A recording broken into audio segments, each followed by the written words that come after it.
Hello and welcome, Inspired Podcast community. This is your new episode. I'm excited already. My name is Caroline, and my today's guest is Brian Elam, and I'm so happy that he said yes to our interview. How are you doing today? I'm wonderful, Caroline. Thank you so much for having me on. It's a real pleasure to be here and to meet you. Thank you so much. It's a great day for a podcast interview, and I would like to introduce you to the audience. You are the host of Get Your Entrepreneurship Together. You help aspiring and established business owners learn the mindset, strategies, and real world lessons needed to build the life and business they deserve. With relentless enthusiasm and deep entrepreneurial coaching experience, you connect the dots between challenges and solutions, offering actionable insights, inspiring stories, and fresh perspectives on business success. Welcome to the Inspired Podcast. Wow, Brian Elam.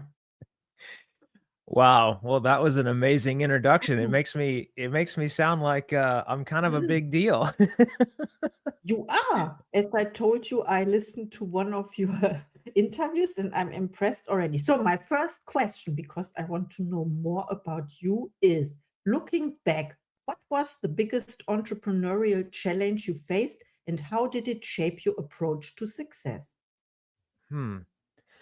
The biggest entrepreneurial challenge that I faced was the failure of my first business. Like a lot of entrepreneurs out there, we go through different trials and tribulations. We have more failures than successes.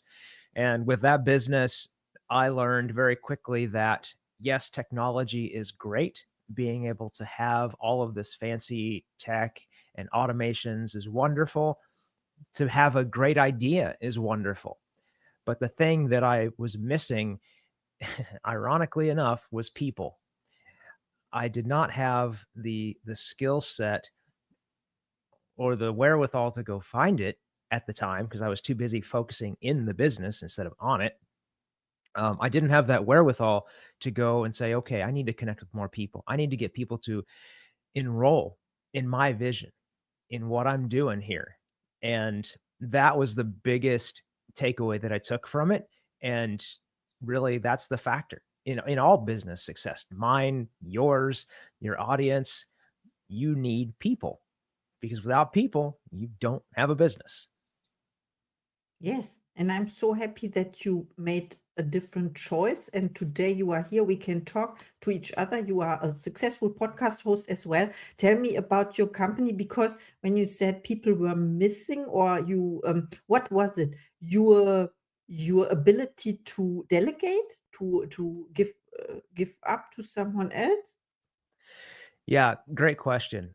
What was missing was my ability to ask the right questions of myself. Because at that time, what the business was, just to give you a little bit background and clarification, I was going to build the Angie's list of natural health care providers. That was my intention, my brilliant idea, right?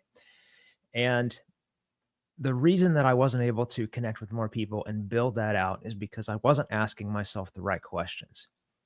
Who do I need to talk to that has done this type of business before or is working on the same thing I'm trying to do right now in a different niche? Who can I talk to that has this kind of experience? How did they do it? If I would have been able to ask those types of questions and realize that those are the kind of questions I needed to ask, that business might actually still be around today. You never know. I love it. Yes. So there were no people. It was you in the business building everything, and yeah, and you, yeah. I understand. Yes.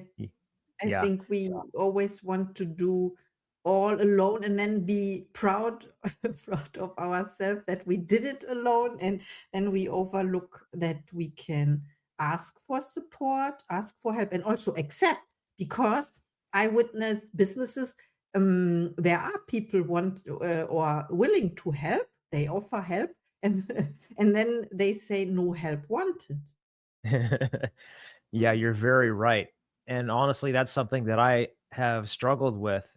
Fortunately, I've been able to overcome that and been able to ask and accept for help these days. But yeah, I struggled with that too. wanting to think I could do it all on my own. Like all I need is my idea and this amazing website and I'll be rich. And yeah, well, we know how that turned out. So yeah, the more that you can ask for help from people around you and accept it from those that are offering help, the better off that you're going to be. Absolutely. Oh, this is the best answer. I think this is a lesson I had to learn as well. And yeah, now, and I think we have the same purpose with our podcasts to build the network, right? Absolutely. Network is so powerful. You know, we as individuals can only do so much, right? And if we build that network of influential people who are out there doing the same or similar things that we are, they are supportive, they're uplifting, they're willing to help, they're willing to give advice, and you're willing to reciprocate on that, you can build a powerful network of people that can not only support you, but they can support also the people you serve by collaborating with some of those people in your network. And that is when it gets really fun. Yes, so true. So thank you so much for being with me in this experience. And of course, I have another question. Right now, what's the number one mistake most business owners make that keeps them stuck, and how can they fix it today? Great question. I was actually on another show just last night and this question came up and we fleshed it out. And the word is alignment.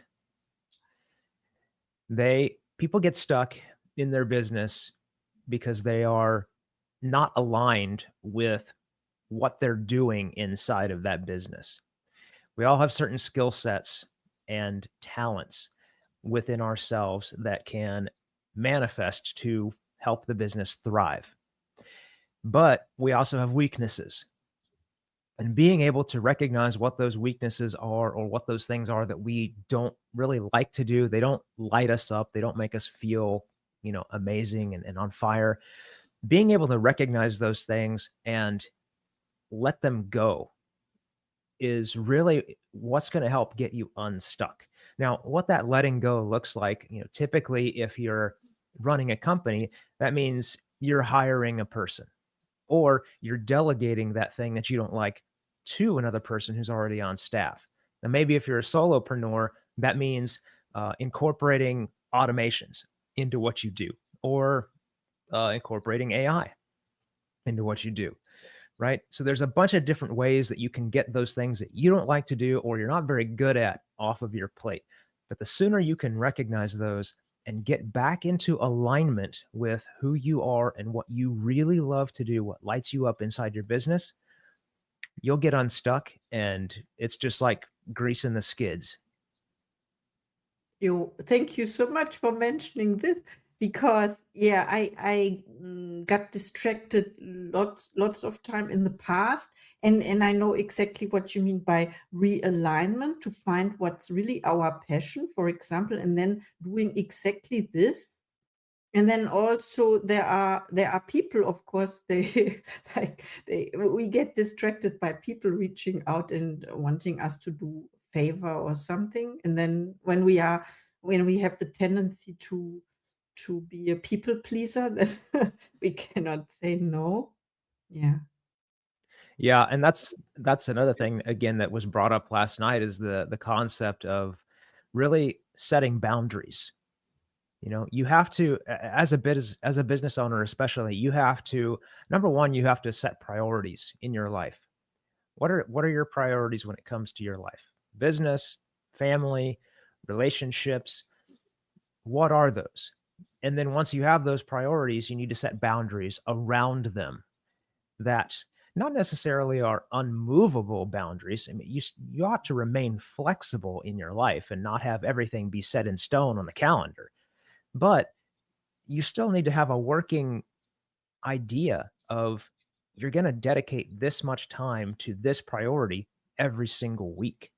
And that gives you a lot more strength when those people come up and ask you to do random things that, again, aren't in alignment with how you set up your priorities. it gives you a lot more strength to say no. And to the point of how others might view you when you say no, because I know that goes on up in here. Oh, if I say no, what they're going to think I'm mean, or I'm a bad person, or I don't like them. No, not necessarily. More often than not, you're going to make that person respect you, and they're going to value you a lot more when you say yes and show up, because the thing that they asked of you is in alignment with who you are and what you do. Wow, that's so true because yeah, it is also about being in the present moment, like when we share our valuable time and then they know exactly where the boundaries are. And yeah, thank you so much for sharing. I learned something. My next question is, if you could revolutionize an entrepreneurship on a global scale, what's the first change you would implement? Wow, that is a great question. On a, if I could change entrepreneurship on a global scale, what would I change? Really, what I think it would be is people's opinion of what success is.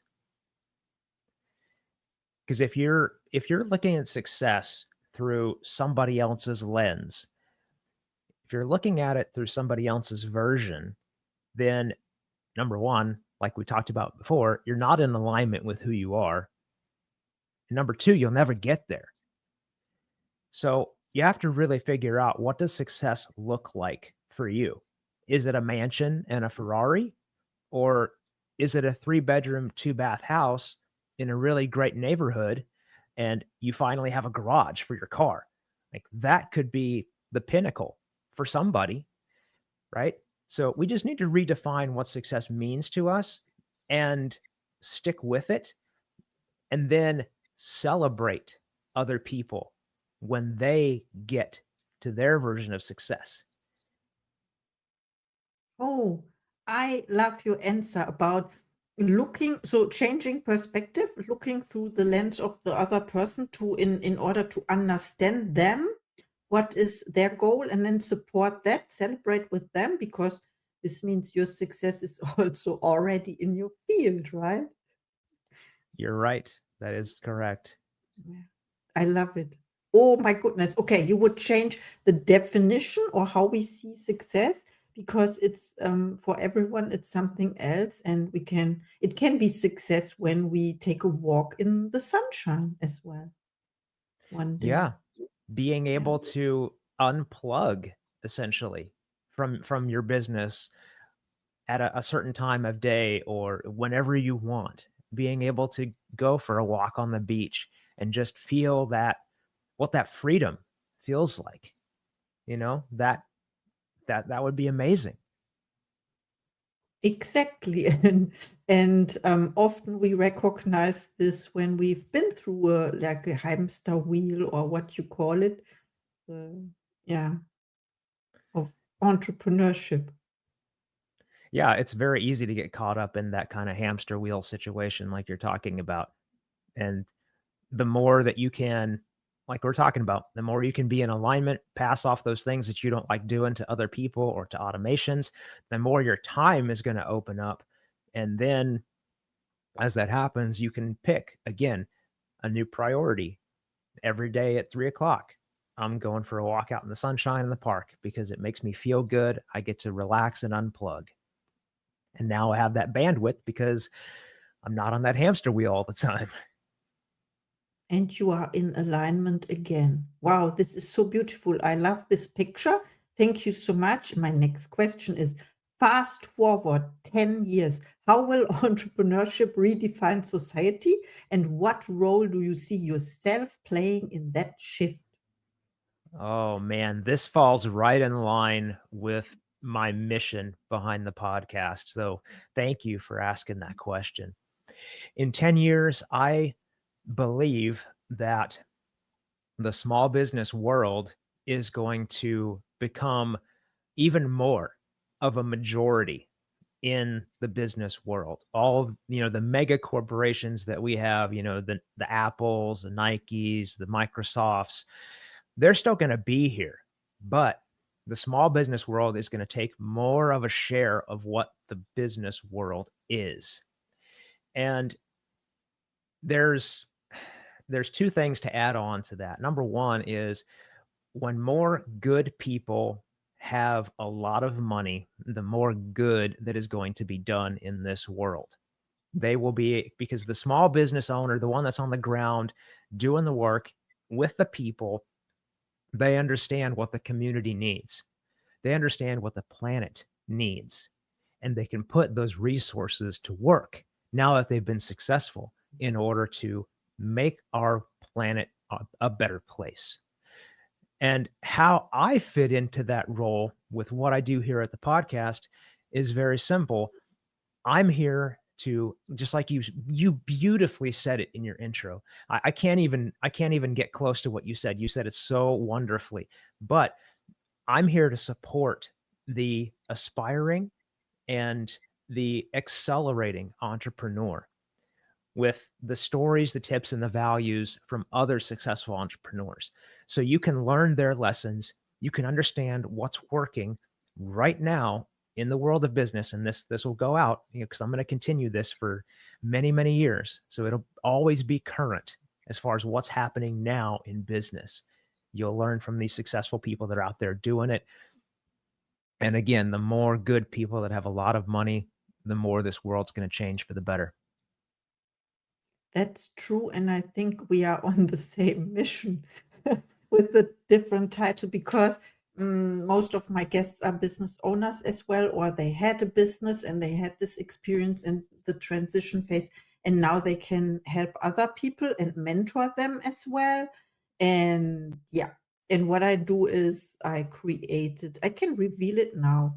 Now is a good Now, last week I created the Inspired Choice Foundation to offer like free mentorships or whatever it is. It will develop, you know how this works. And this is my Right. newest project. And I would like to know from you, do you have coaches and mentors for yourself? And who is the best coach you ever had? Well, first off, congratulations on starting the foundation. That is amazing. I'm so happy for you. And I know that you're going to create a container that really helps people. So, again, congratulations on that.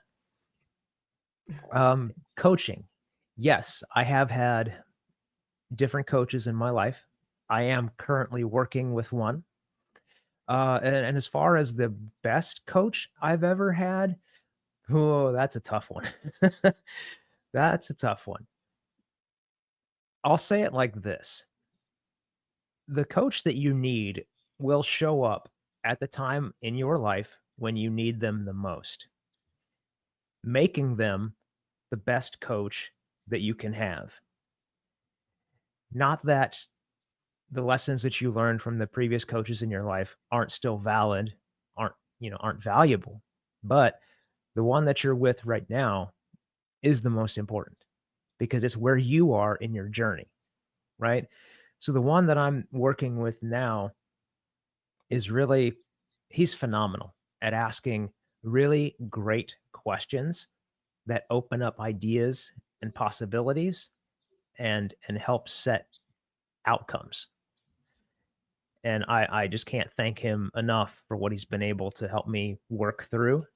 And his name is Richard Lonsberry, and I'm connected with him on Facebook. So if you look me up on Facebook and search that guy, you'll find him. He's an amazing men's leadership and development coach. So shout out, Richard. Thank you so much. Of course, I will connect. And this leads me to my next question. Where can we find you when people want to reach out to you? On Facebook, of course, after listening to this episode. Yeah, so I'm on Facebook. Just search Brian P as in Paul, Brian P Elam. You can find me the same way on LinkedIn. Also, I'm really pushing the podcast on YouTube. So, because the podcast space is moving towards video, most people are consuming through video. So, if you want to follow me on YouTube, I would love to have you there. It's at GYET podcast over on YouTube. Stands for Get Your Entrepreneurship Together. And that's how you can reach. Oh, and go over to gyetpodcast.com. I'm still building this website, but there are pages up that you can go to and visit. More specifically, I have a giveaway page where I have a book from a recent author that I interviewed, that if you think that this book could benefit you after you read it, after you look at it and see maybe the podcast that I had him on, if you think that book can benefit you, sign up and enter the giveaway, and I'll get it to you for free. Oh, I love it. Thank you so much. This is so generous. This is also aligned. I love it. Sharing, building the network, growing. Yes, building connections as well. And yeah, thank you for our interview. Of course, I have one last question for you, and it is about your goals and intentions. Do you set goals? I think you told that already, or I heard it in the interview, in the other interview. And what is one of your next projects? Mm. I do set goals, and the next one that I am working on is to put together a live event. So I'm focusing on putting together a live event for Get Your Entrepreneurship Together, where people can come in and learn from some of my entrepreneur experts that have been on the show, do more in-depth training, Q&A sessions, get together with the other entrepreneurs that are there to have, little cohorts so they can lift each other up and tell their experiences. It'll develop more as I become more clear about how I want it to look. But yes, that is the next thing that I'm going to be working on. Oh, this is so great. And I can tell you, this is the most aligned podcast episode ever. I'm so grateful. Thank you so much. Now it's time for your final thoughts to the audience, please. Well, thank you so much for this opportunity. I really do appreciate it. And I knew as soon as I found you that it was going to be a great show. Your energy just came through. So thank you for having me. And what I'd like to impart to the audience, because most of your audience is in the entrepreneurship space, just like mine, is focus on your passion and let that passion lead you into alignment in everything that you do. Those are the two key things that make a business, that make a person successful. Find that passion, work within it, align it with who you are and what you want to do, what you want to build, and there is nothing that can stop you from achieving your version of success. Wow, I'm speechless. And this is exactly what I needed to hear today. Thank you so much for our interview. Again, you're very welcome. Thank you for having me. And I see you in the next episode.